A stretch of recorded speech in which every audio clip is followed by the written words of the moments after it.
বাসায় আসো। আমি বাসায় থাকতে পারতেছি না, একা একা আমার ভালো লাগছে না, বোরিং হয়ে গেছি। কেউ এসে আমাকে বাসা থেকে নিয়ে যাও, আমার আম্মু যেন না দেখে। নিয়ে কিন্তু অবশ্যই আমাকে নিয়ে কাশফুলে যেতে হবে। হ্যাঁ, আমাকে কিন্তু কেউ শাপলা বিলে নিয়ে যাও না, কাশফুলে কিন্তু নিতে। বয়ফ্রেন্ডের সাথে 8 বছর রিলেশন করতে করতে একবার সব তছনছ হয়ে যায়। কি তছনছ হয়ে গেছে, কি তছনছটা হয়ে গেছে। হ্যাঁ, আমার সবকিছু আগের মধ্যে রয়েছে, মানে সবকিছু বলতে আমি আগে যেভাবে খাইতাম আমি সেভাবে এখনো খাই, আমি আগে যেভাবে ঘুমাতাম আমি সেভাবে এখনো ঘুমাই। আমি হচ্ছে আগে একটু চিকন ছিলাম, এখন একটু মোটা হয়েছে। মানে মোটা কেন হয়েছে জানি না, কিন্তু কিছু চেঞ্জ হয় না, সবকিছু আগের মতো আছে, কোনো কিছু তছনছ হয় না। আর 8 বছর যে প্রেম বলতেছো তোমরা, এটা আমি জাস্ট একটু ফান ভিডিও ছিল, আমি কোনো ছেলের সাথে রিলেশন করি না। আমি আগে আমার কিছু ভালো লাগে না, সিঙ্গেল লাইফটা এমন কতদিন খাটাবো আমি, কতদিন আর খাটাবো? তুমি কি দেখো না? হ্যাঁ, আমার হবু বয়ফ্রেন্ড তুমি কই আসো? আমার আর ভালো লাগে না, সিঙ্গেল লাইফ আর ভালো লাগে না, একা একা।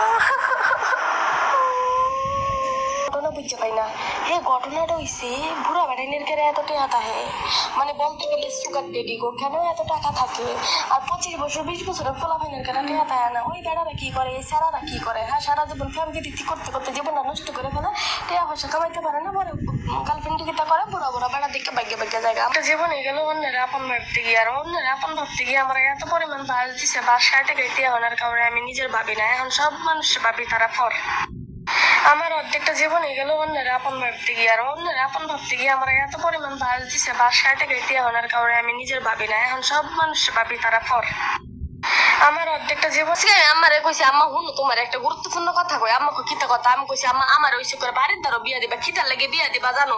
দূরাত যদি আমার বিয়া দাও তাহলে ধরো জামাইয়ের সাথে আমি যদি কাজ জামাই যে লাগি হে বেলা কিন্তু জামার মা জামার বাপ বোন বেহে কিন্তু মাইরে করে আমার তক্তা বানায় আলবো।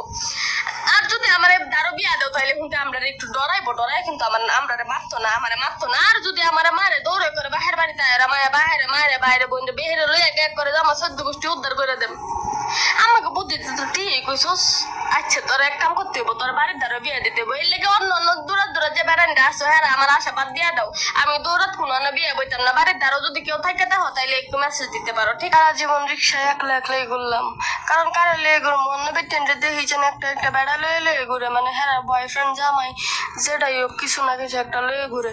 আর আমি সারা জীবনই যে দেখতেছি না করে আল্লাহ আল্লাহ ঘুরি, কোনো বেড়া নাই আমার জীবনে। আহারে জীবন।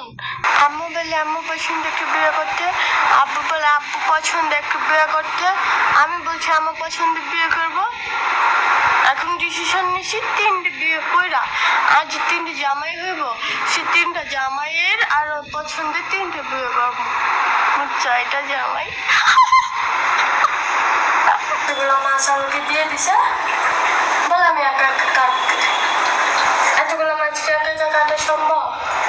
আমার এই যে এত সুন্দর সুন্দর নেলগুলা, হ্যাঁ একটা নেল পলিশের দাম হচ্ছে 2000 টাকা, 2500 টাকা।